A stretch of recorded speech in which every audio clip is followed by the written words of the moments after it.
जय श्री कृष्णा, जय श्री राधे। गणेश जी की कहानी। एक बूढ़ी औरत और उसकी बेटी साथ रहते थे। वह बहुत गरीब थे। गणेश चतुर्थी को उनके गांव में मेला पड़ता है।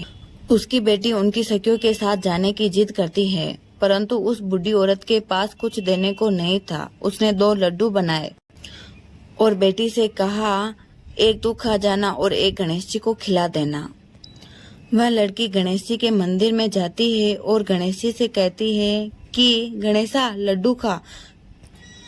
पूरे दिन बैठी रही, अपने हाथ में लड्डू लेके गणेश जी से कहती कि गणेशा लड्डू खा। ऐसे करते करते पूरा दिन बीत गया। गणेश जी भी मन में सोचने लगे कि यह लड्डू रखे तो खाऊं, परंतु उसने रखा नहीं। तब गणेश जी ने लड्डू उसके हाथ से छीनकर खा लिया और उसे कहा, मैं तुमसे प्रसन्न हूँ, तुम्हें जो मांगना है वो मांगो। वह कहती है, मुझे कुछ नहीं चाहिए और मुझे मांगना भी नहीं आता है। गणेश जी के कहने पर वह मांगती है और कहती है कि मैं अपने भाई को सोने की थाली में खाना खाते हुए देखना चाहती हूँ। गणेश जी ने मन में सोचा कि पहले तो कह रही थी मुझे कुछ मांगना नहीं आता, और मांगा जो सब मांग लिया। गणेश जी ने उसे दे दिया।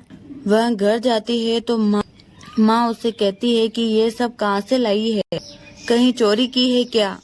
वह कहती है, मुझे तो सब गणेश जी ने दिया। हे गणेश बाबूजी, उस लड़की को दिया जैसा सबको देना। सूर्य नारायण की कहानी।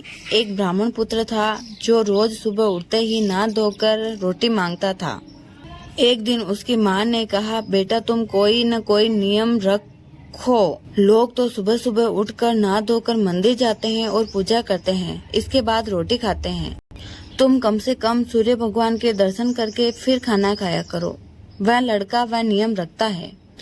थोड़े दिन हो गए। एक दिन सूरज भगवान ने सोचा कि मैं इस लड़के की परीक्षा लेता हूँ कि यह सच्चे मन से मेरा दर्शन करता है या नहीं। एक दिन सूरज भगवान बादल में छुप जाते हैं। वह सूरज भगवान के दर्शन करने के लिए घर से जंगल में निकल जाता है और सूरज भगवान को ढूंढते ढूंढते शाम हो जाती है।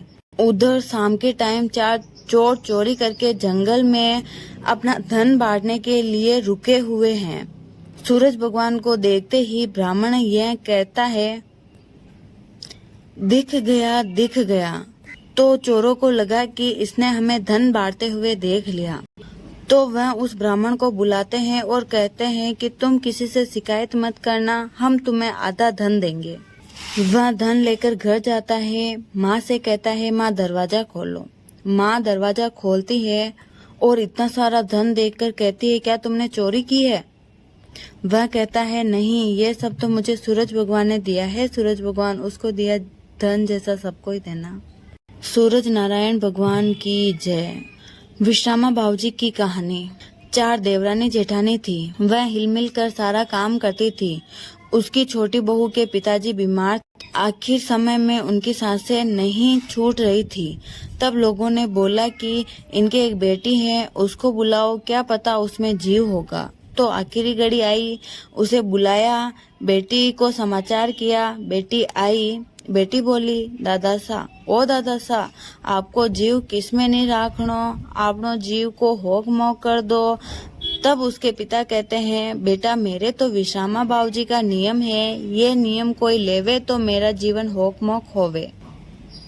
हो दादा सा, आपको नियम मैं ले आऊं, आपके जीव को होक मोक कर दीजो। दादाजी का जीव होक मोक हो गया। 12 दिन के बाद मैं ससुराल गई तो थोड़ी देर में विश्राम करे। जेठानियाँ बोलने लगी, पहले तो बहुत काम करती थी, अब तो यह विश्राम करती है। और सासू जी को बोले कि आप इसे कुछ बोलो ना, पूरे दिन विश्राम करती है, जिससे कोई कुछ थोड़ होता है। सासू जी बोले, तेरे से जितना हो तू उतना कर, किसी को मैं कुछ भी नहीं बोलूं, किसी के कुछ नियम होवे।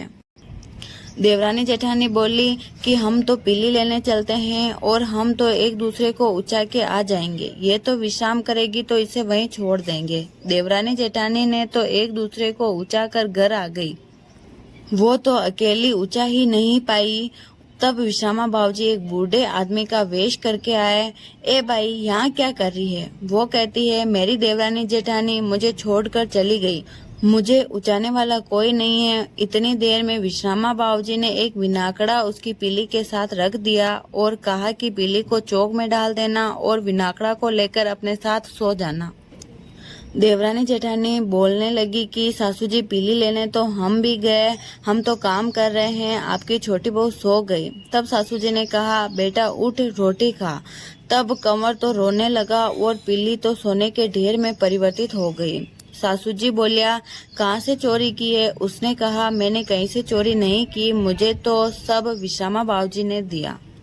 देवरानी जेठानी बोलने लगी, हम भी पिताजी के घर जाएंगे और उनसे कहेंगे कि वो भी विश्रामा बाबूजी का नियम ले फिर मरे और हम उनके नियम का पालन करेंगे। उसके पिताजी ने कहा, मेरे तो कोई विश्रामा बाबूजी का नियम नहीं है, मैं तो नियम नहीं लूं, मुझे क्यों मारना चाहती हो? तुम्हारे नियम लेना हो तो वैसे ही ले लो। अब वह सभी विश्राम करती ससुराल आई। जो भी काम करे याद आती तो विश्रामा बाबूजी कह देती और पूरे दिन काम करती रहती। थोड़े दिन बाद चारों जेठानियां पीली लेने गई। वह तीनों के तो भारी हेल भरी और छोटी बहू के थोड़ी हेल भरी। वो लेकर घर आ गई। तब वो नाटक करती। तब विश्रामा बाबूजी बूढ़े आदमी का वेश करके आए और पूछा, तुम यहाँ क्या कर रही हो? तो उसने कहा, मेरी देवरानी हमें छोड़कर चली गई, अब ये हम उठा नहीं पा रहे हैं। विश्रामा बाबूजी ने कहा, तुम तीनों एक दूसरे को उपाड़ देती, पर कोई नहीं, मैं तुम्हारी सहायता कर देता हूँ। लो बाई, यो विनाकड़ो हेला में रख दो। तब देवरानी जेठानी बोली, हाँ देवरानी कह रही थी तो यही आदमी होगा और यही विश्रामा बाबूजी होंगे। उन्होंने पीली चौक में डाल दी और विनाकड़ा को लेकर सो गई। सासू ने कहा, उठो बहू, खाना खा लो। तब उठ के देखा तो आड़ा टोड़ा पर्वत वली गया। हम कैसे नीचे आए? बुलाओ अपनी छोटी बहू को, आमणी है कि ढीमणी है, उसके तो कंवर हुए और सोने के ढेर हुए, हमारे तो पर्वत के पर्वत का ढेर हुआ। तब सासू जी ने कहा, उसको तो विश्रामा बाबूजी ने दिया और तुमसे विश्रामा बाबूजी रूठे। देवरानी जेठानी विश्रामा बाबूजी से माफी मांगने लगी और छोटी बहू के आग्रह पर विश्रामा बाबूजी ने पर्वत को हटाया। है विश्रामा बाबूजी, छोटी बहू को दिया वैसा सबको देना और बड़ी बहू को दिया वैसी कुबुद्धि किसी को मत देना। आड़ी बाड़ी की कहानी। आड़ी बाड़ी सोना की बाड़ी, जिमे बैठी कान कुआड़ी काई सींचे, 36 करोड़ देवी देवता सींचे। बाड़ी पूजे काई होवे, अन्न होय, धन होय, लाज होय, लक्ष्मी होय, बिछड़िया को मेल होय, नीपुती के पुत्र होय, सासू के पुरवन, बहू को जिमण, उठ भाई तपसी, जिम भाई लपसी, भाई का थान, भोजाई का मान, थाने थारी वातारो फल और माने मारा व्रत रो फल। जय श्री कृष्णा, राधे राधे। लुम्या की कहानी। लुम्या तो क्यों भटकतो फरे, थने नी आवे लाज, गाट गाट रोवतो फरे, मारे कुंडे काज। गोपियां अन घन मगन भई, जल में करे किलोल, गोपियां अटक गई भई, बिगड़ गया सब काज। जी चुराई लुम्या ले गयो, बंसी बजाई श्याम। बोलो लुम्या बावजी की जय।